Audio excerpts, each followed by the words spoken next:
According to Shannon L. Adler, she quoted, "All great beginnings start in the dark, when the moon greets you to a new day at midnight."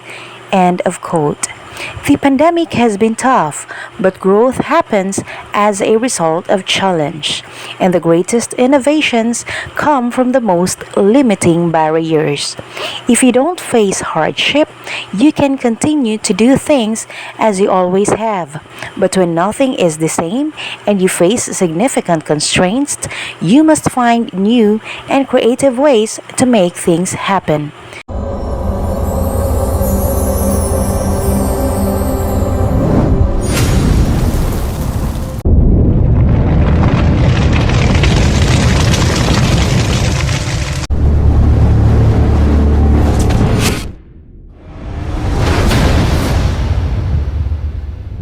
Good morning, everyone. Welcome to our virtual opening of class for school year 2021-2022. To start, let us pay tribute to our country by singing our Philippine national anthem. And please remain silent as we give reverence to our Almighty God. On record, this will be followed by reciting the Panatang Makabayan and Panunumpa sa Watawat by our Supreme Student Government President, Miss Kimberly de Guzman. The regional, provincial, and municipal hymn will follow afterwards. The Panunumpa ng Lingkod Bayan and singing of Serbisyo Sibil will be played right after.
oceans rise and thunders roar, I will soar with you above the storm.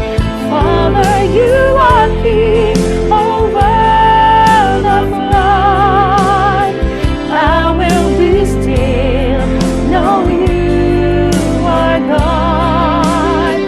When the oceans rise and thunders roar, I will soar with you above the storm. Father, you are king over the flood. I will be still, know you are God.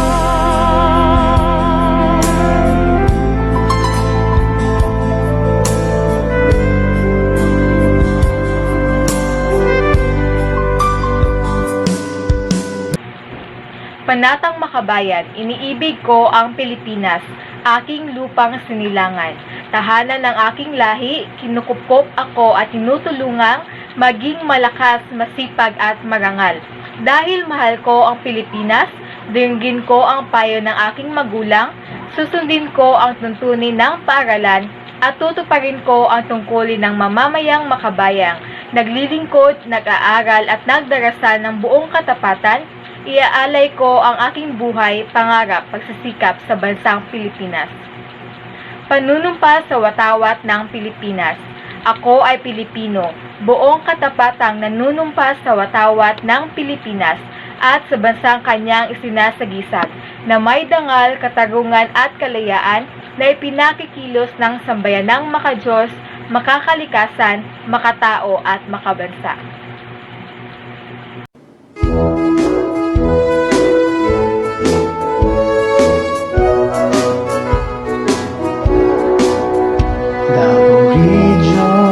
Pinanggang yuta, may bukid apong halabing taas. Haring agilan na sudnong langgang, waling-waling haras sa kamulakan. May ulawan, ug haring durian, lubiong saging, bugas damian. Yutang gimahal sa Davao Elyo, makugihong mga tao. Ang milangko, mga probinsya, mga dakbayan nagkahiusa. May gituuhan nga Diyos, Davao de Oro, Davao Oriental, del Norte Occidental, del Sur, siyudad sa Davao, Panabutagong, Samal Island, Mati ug Digos. Davao Region, gipanalikdan, mga bahanding kinaiyahan. Yutang tabunok, daghanang nindot, nga kapanginabuhian. Garbo sa tanan ng Davao Region, among yuta nga gipangga.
ligaya sa dakilang lalawigan.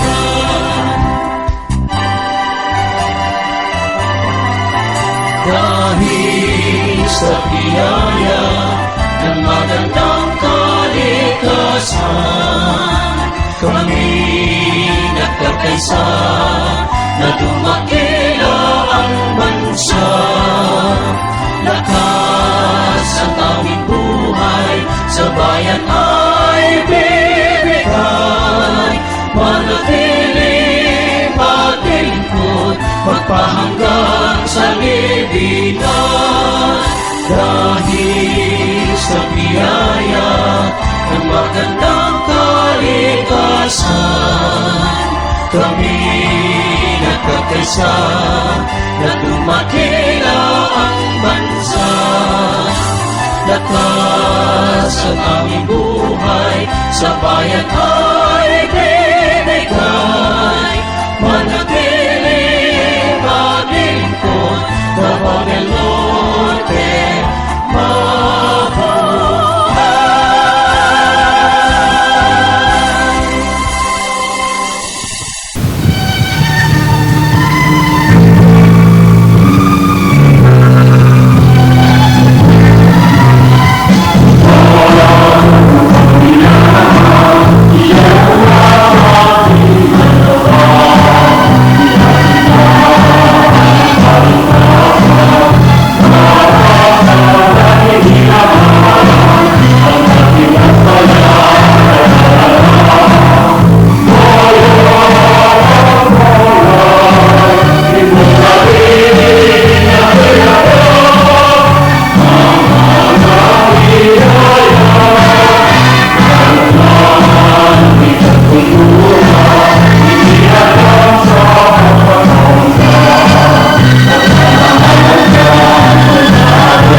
ng lingkod bayan. Ako isang lingkod bayan. Katungkulan ko ang maglingkod ng buong katapatan at kahusayan at makatulong sa katatagan at kaunlaran ng aking bayan. Sisikapin kong patuloy na maragdagan ang aking kaalaman. Magiging bahagi ako ng kaayusan at kapayapaan sa pamahalaan. Susunod at tulong ako sa pagpapatupad ng mga umiira na batas at alituntunin ng walang kinikilingan. Isa sa alang-alang ko ang interes ng nakarami bago ang sarili kong kapakanan. Susulong ko ang mga programang mag-aangat sa antas ng kabuhayan ng mamamayan. Aktibo akong makikibahagi sa mga dakilang layunin sa lipunan. Hindi ako magiging bahagi at isisiwalat ko ang anumang katiwalian na makakaabot sa aking kaalaman. Gagawin kong kapaki-pakinabang ang bawat sandali. Sa lahat ng panahon, sisikapin kong makatugon sa mga hamon sa lingkod bayan. Ang lahat ng ito para sa ating dakilang lumikha at sa ating bayan. Kasihan nawa ako ng may kapal.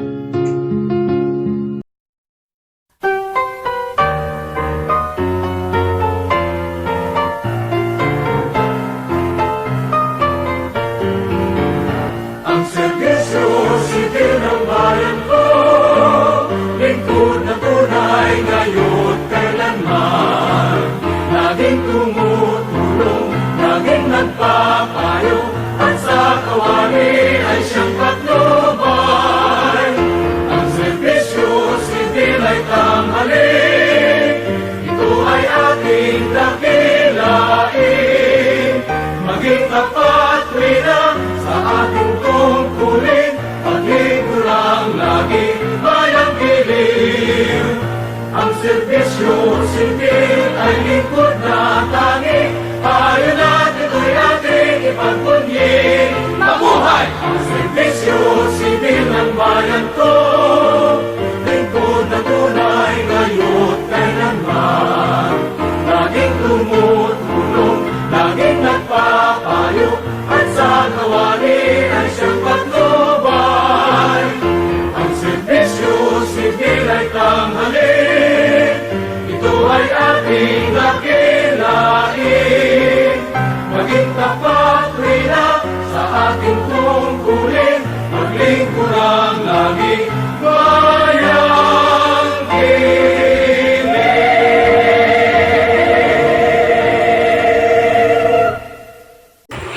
Despite the overwhelming consequences of the pandemic, this global crisis has also been an extraordinary time for learning. We are learning how adaptable and resilient educational systems, policymakers, teachers, students, and families can be. Indeed, amidst this pandemic, Dujali National High School has been a catalyst of resilience and adaptability to change under the baton of our ever-dynamic and innovative principal, Sir Joseph Henry L. Tuna. To welcome us all, our ever-supportive Master Teacher 1 of Dujali National High School, Mrs. Baby Rose S. Gadia, will give her welcome address. To our ever-active and supportive principal, Sir Joseph Henry Tuna, our head teacher, Sir Rodolfo Fernandez, our master teacher, Dr. Melchor Alamis, fellow teachers, parents, and students, good morning. Today marks the opening of classes nationwide, and it is a privilege to be in the field of education. This reminds me of the passage in the book of Ecclesiastes, chapter 3, verses 1 and 2. To everything, there is a season, a time to plant, and a time to harvest. Mga minahal nga mga estudyante, karon panahon na sad sa pagkuha, pagbasa, pagtuon, pag-answer sa mga module. Paningkamot mo o pagkugi sa inyong pagtuon kay moabot ang panahon inyong pagharbison ang bunga sa inyong pagpaningkamot o sakripisyo.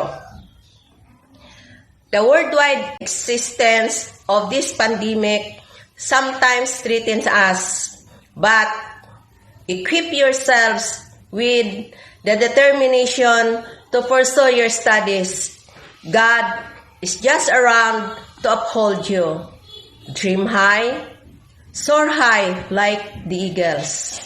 Behalf of our school principal, Sir Tuna, I welcome you to the school year 2021-2022 here at Dujali National High School. Thank you and have a nice day.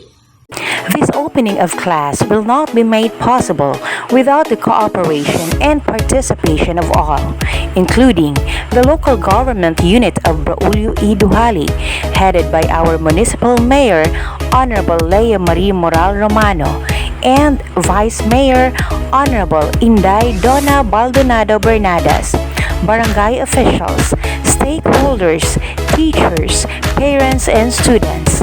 Brigada Eskwela has been made to ensure the readiness of the school. Let us give highlights to the activities during the said event.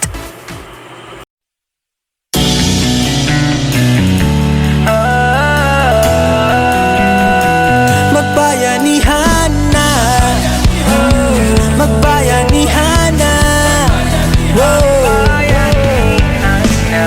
bayanihan, pagtutulungan, walang kupas na kaugalian, tatag at tibay, sinasabuhay, galak sa puso ay walang kapantay. Panahon na naman ang brigada, pagbigisin lakas at diwa.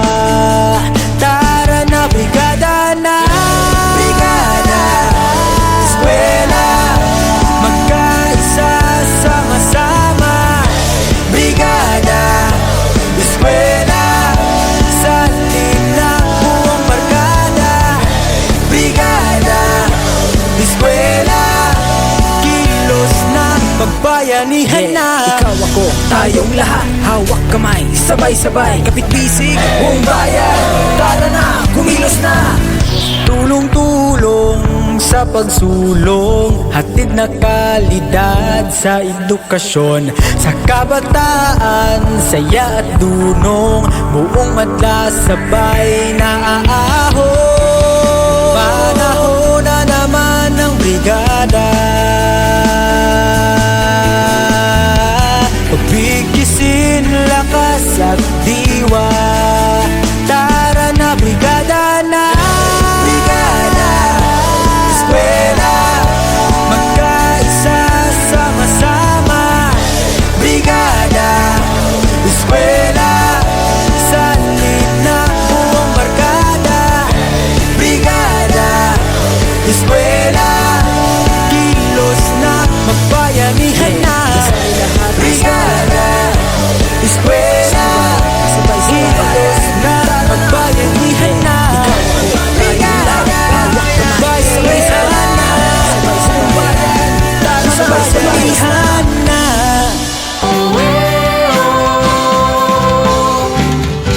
Sadyang tayo'y sinubok sa matinding hamon, sa pagbabago ng panahon.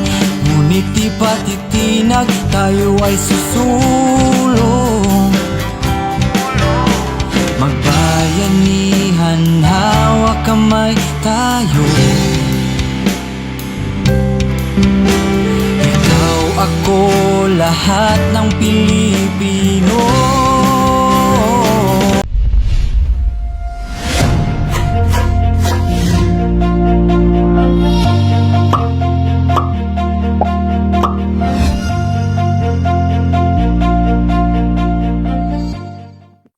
Good day to all of us on this great day celebrating the opening of school.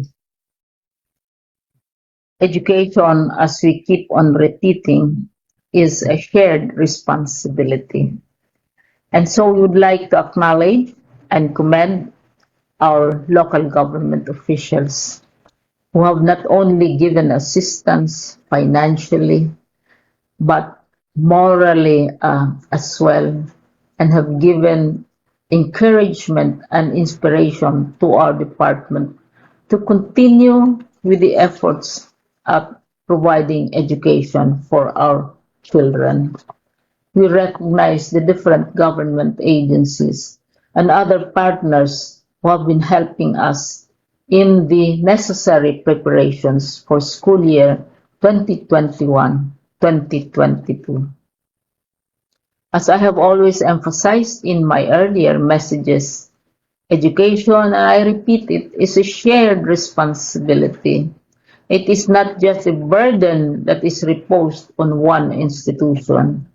It means that there needs to be collaboration, commitment from every agency, from most groups of people, agencies like the local governments, various instrumentalities of government, as well as parents and individuals who have an interest in education.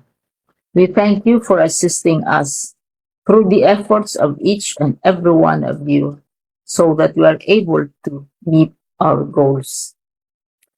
I would like to thank also our DepEd officials and personnel from our field offices whom I have driven most enthusiastically, uh, reminding them, meeting with them every week to ensure that everything is on deck and ready for the safe opening of classes on September 13. The date was personally chosen by our president to be the first day of classes for the upcoming school year. Under the law, it is the president's power to decide on this matter, especially now that we are in a global health crisis. We would also like to reiterate that pursuant to the President's orders, the academic year 2021-2022 will be on blended learning. We recognize the teachers, the parents, the external partners who have exemplified the spirit of bayanihan and stepped up the service rendered to the Filipino learners. I would also like to express our appreciation for our external partners who have shown and given us the utmost support through all these years. They are always present even before the pandemic and now during these trying times while we prepare for the new school year. We send you our heartfelt gratitude for your sincere concern for education, for our learners, and for the Philippines. Thank you very much. The school cannot stand alone without the competent and well-motivated teaching and non-teaching force of Dujali National High School, starting off with the staff from the Administration Department. Mr. Joseph Henry L. Tuna, Principal 1. Mr. Rodolfo O. Fernandez, Head Teacher 2. Mr. Jerome A. Grancho, Administrative Assistant 3. Mr. Cesar F. Aguelo, Administrative Assistant 2. Miss Efma B. Bayog, Administrative Assistant 2. Miss Shelby E. Niday, Administrative Aide 4. Moving on to Grade 7 Department. Mrs. Trinidad B. Agudo, MAPIT Teacher, Grade 7 Sunflower Advisor. Mrs. Judith B. Agreda, Aralpan Teacher, Grade 7 Sampaguita Advisor. Mrs. Mayan G. Alamis, TLE Teacher, Grade 7 Kamya Advisor. Miss Crezel Joy S. Villier, English Teacher, Grade 7 Rose Advisor. Mrs. Ruby E. Kiza, TLE Teacher, Grade 7 Everlasting Advisor. Miss Mesil E. Villaquer, Science Teacher, Grade 7 Waling Waling Advisor. Mrs. Mary Jean O. Moico, ESP Teacher, Grade 7 Daisy Advisor. Mrs. Salvacion B. Angeles, Math Teacher. Mrs. Baby Rose S. Gadia, TLE Teacher. Mrs. Mercedes B. Lianes, English Teacher. Mrs. Nelia E. Mugas, Science Teacher.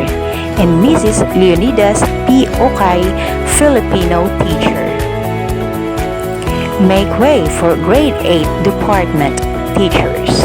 Miss Jessa May Alba, Filipino teacher, Grade 8 Mahogany advisor.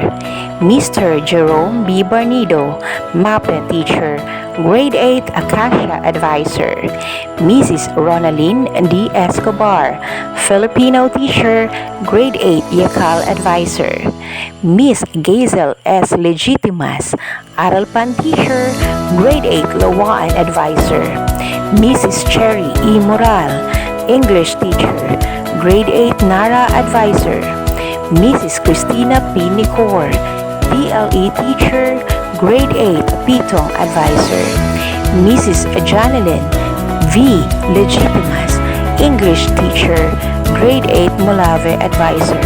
And Mrs. Marilyn D. Dagmil, math teacher, grade level head. Here are the Grade 9 Department Workforce. Mrs. Elena B. Balbastro, Filipino teacher, Grade 9 Apo advisor. Mrs. Marites D. Demeterio, PLE teacher, Grade 9 Matutong advisor. Mr. Billy G. Mabanwa, MAPE teacher, Grade 9 Canlaon advisor. Mrs. Everlita E. Mabanwa, math teacher, Grade 9 Taal advisor. Mrs. Melanie S. Pailago, Filipino teacher, Grade 9 Pinatubo advisor. Mrs. Gretchen S. Sagaino, ESP teacher, Grade 9 Mayon advisor. Mrs. Elda B. Sobrevilla, English teacher, Grade 9 Makiling advisor. Mr. Melcher D. Alamis, science teacher. Mrs. Rochi B. Giboni, math teacher. Mrs. Brenda Lee T. Monsanto, Aralpan teacher. Mr. John R. L. Morado, science teacher. And Miss Mirna S. Painagan, MAPE teacher. Introducing to you our Grade 10 teachers. Mr. Joel H. Campion, Aralpan teacher, PLE, Grade 10 Bonifacio advisor. Miss Arian Grace H. Foliera, Aralpan teacher, Grade 10 Del Pilar advisor. Mrs. Maria Faith M. Gallardo, math teacher, Grade 10 Rizal advisor. Mrs. Melissa F. Hinsula, science teacher, Grade 10 Mabini advisor. Mr. Marvin V. Oreta, math teacher, Grade 10 Jacinto advisor. Mrs. Jeneline D. Palmera, Aralpan teacher, Grade 10 Aguinaldo advisor. Mrs. Fritzy L. Corbin, Filipino teacher, grade level head. Mrs. Alma M. Huesca, English teacher. Mr. Noe B. Manubag, MAPE teacher. And Mr. Ulysses S. Niday, science and MAPE teacher. We also have here our senior high school department teachers, starting with Ma'am Annie D. Jalmaani, science teacher, grade 11 earth advisor. Miss Rosalyn C. Castulo, English teacher, grade 11 mercury advisor.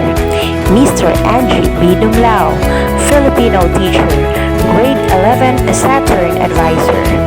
Mrs. Animar H. Buslon, Filipino teacher, grade 11 Venus advisor. Mrs. Antoinette C. Francisco, English teacher, grade 11 Neptune advisor. Mrs. Elsie G. Gumapak, TVL teacher, grade 11 Jupiter advisor. Mr. Dave C. Bogador, science teacher, grade 12 Diamond advisor. Mrs. Rani V. D. Flores, social science teacher, grade 12 Pearl advisor. Mrs. Cheryl S. Gamino, English teacher, grade 12 Jade advisor. Miss Marian Agreda, social science teacher, grade 12 Amethyst advisor.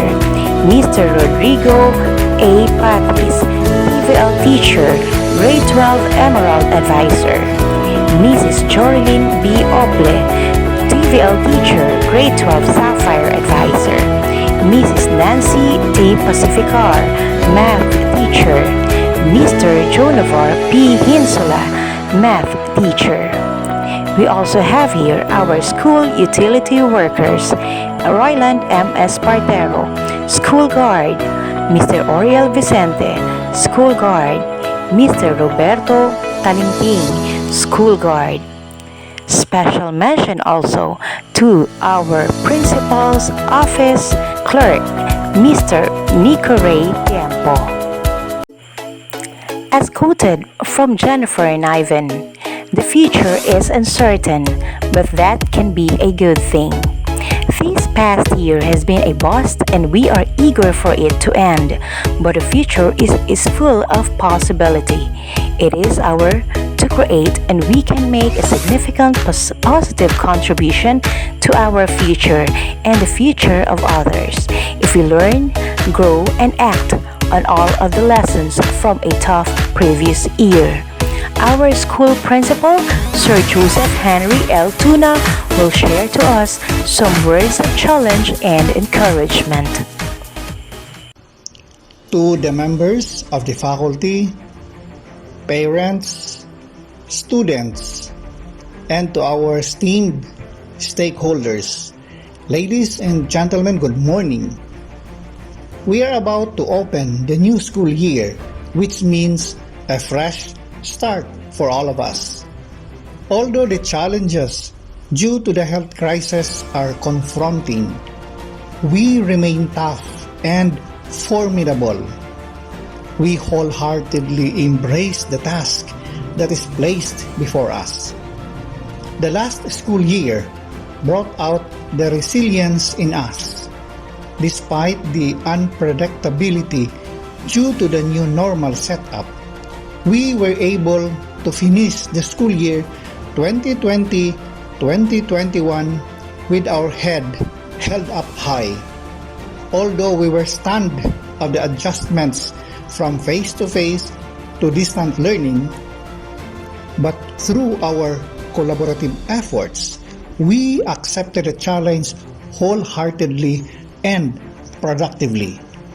This year, however, is no different from the last school year. We still need to adapt new strategies to be able to respond to the need of the current situation. And as we transition from our reliance to pure modular to blended learning, we can assure you that we will continue to look for what is best for our students. Our diligent and innovative teachers will continue to work individually and collectively to find solutions and create new learning environment for our learners. Further, they vowed to incorporate the technology in their teaching, not just to enliven the modular learning, but also to utilize the technology to its optimum. Considering how extensive the technology is in helping our students to learn synchronously and asynchronously. To our valued stakeholders, we hope that the synergy we have last year will be extended today and beyond, and continue our partnership in providing our learners the quality of education they truly deserve. If in the last school year we banked on your generosity, we will continue to patronize your benevolence in providing us with the materials and facilities to augment the reproduction of our self-learning modules, as this modality is chosen by the majority of our learners. Likewise, we are also anticipating your assistance in helping us acquire the infrastructure that will support our goal towards the gradual shift to blended and online learning, since there are a number of students who chose these learning modalities. My heartfelt thanks to our local government unit for the provision of printers, inks, bond papers, portable hand washing facilities, and other materials and equipment which are most needed by the school. To our ever supportive parents, our number one partner in this undertaking, may your vigor never cease in supporting the education of your children. We will be counting again on your conscientious efforts and sacrificing love in assisting your children in their studies. To our dear students, the very reason and the core of the educative process, we hope that you will continue to seek the love for learning and seize every chance to improve your creativity to sharpen your mind. Carry on and take the leap from theory to practice to gain valuable experiences that will make you a better version of yourselves. Rest assured that we, your education leaders, will be with you every step of the way till the commencement of your basic education journey. To our magnanimous Father in heaven, that He may never cease to provide us with our essentials so we can be able to do our works according to His will. Before I end my piece, I want to share this quotation from an African proverb. It takes a village to raise a child. May this new school year bring out the altruistic nature in us to fulfill our mission in bringing our school children to the pedestal that is reserved and in store for them. Thank you and good morning. To guarantee the school's readiness for the opening of class, the teaching and non-teaching force of Dujali National High School has been working together to aim its common goal, and that is to deliver quality education despite the challenges and crises we are facing today. Working relentlessly with patience and perseverance are the best words we can describe to these noble heroes of today's generation.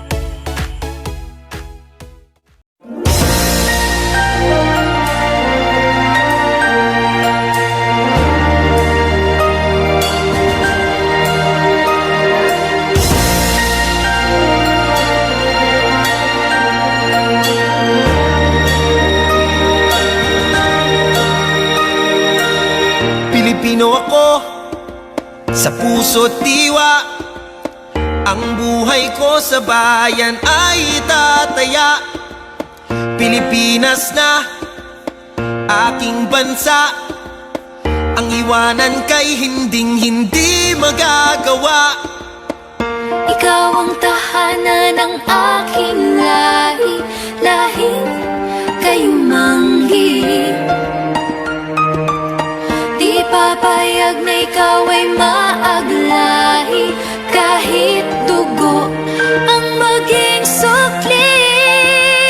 Para sa bayan, tungkulin ko'y gagampanan ng buong tapat at walang pag-iimpot kailan pa man. Para sa bayan, susundin ko ang batas na pinaiiral. Hindi ako maghahangad ng para sa sarili lamang. Igagalang ko ang kapwa, sa isip ko, sa salita at sa gawa. Magulang ko ay susundin, at ang utos ng Diyos aking tutuparin. Ikaw ang tahanan ng aking lahi, lahing kayumanggi. Di papayag na ikaw ay maaglahi, kahit dugo ang maging sungli. Para sa bayan, tungkulin ko'y gagampanan ng buong tapat at walang pag-iimbot kailan pa man.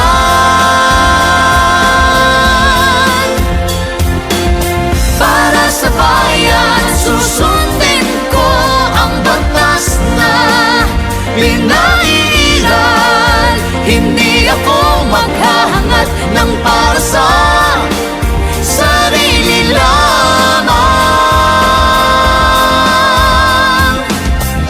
Iaalay ko ang aking buhay ng buong katapatan. Pilipino ako, puso't isip ko'y ganyan.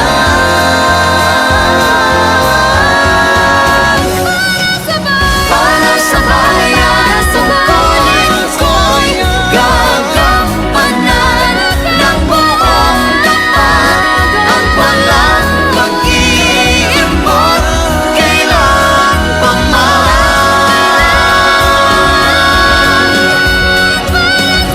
Para sa bayan, susundin ko ang batas na pinaiiral.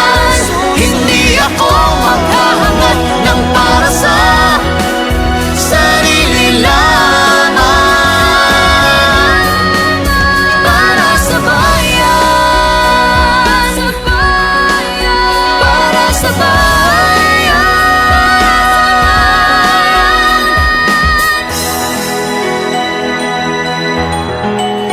Para sa bayan.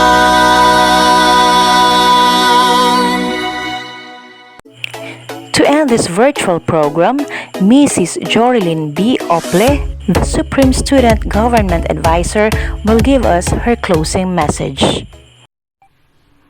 On behalf of Dujali National High School administration and staff, I would like to extend my warmest gratitude to the following who have helped us in the preparation for the opening of school year 2021-2022.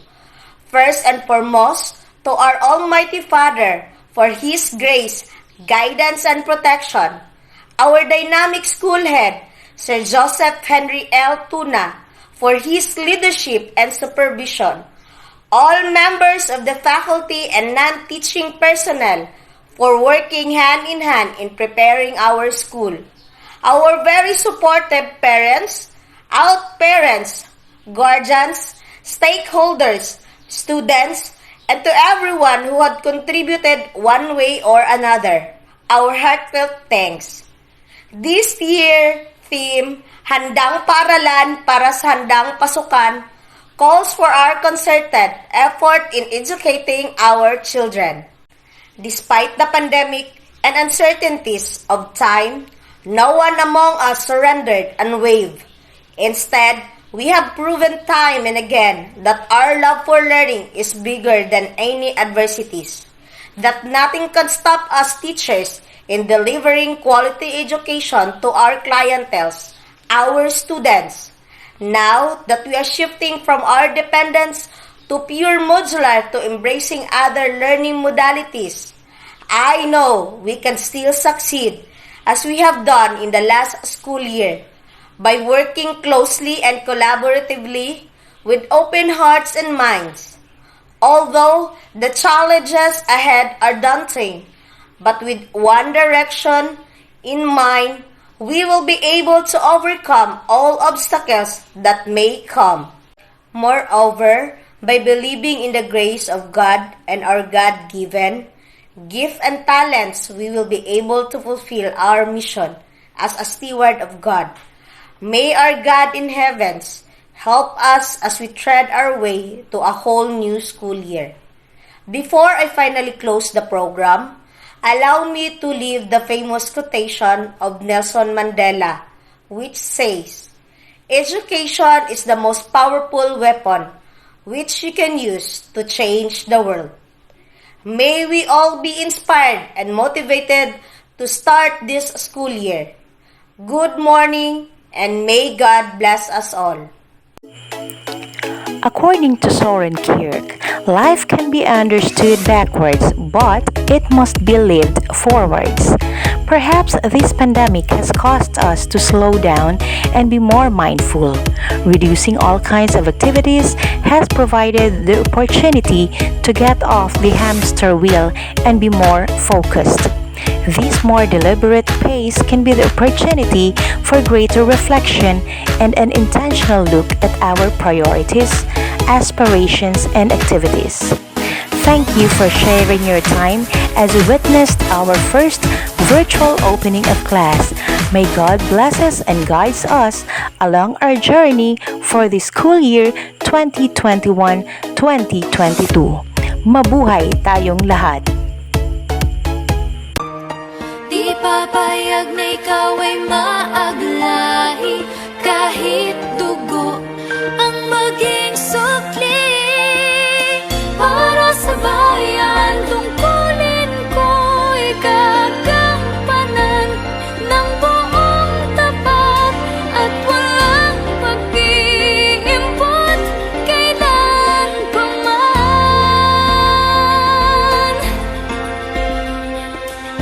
Para sa bayan, susundin ko ang batas na pinaiiral.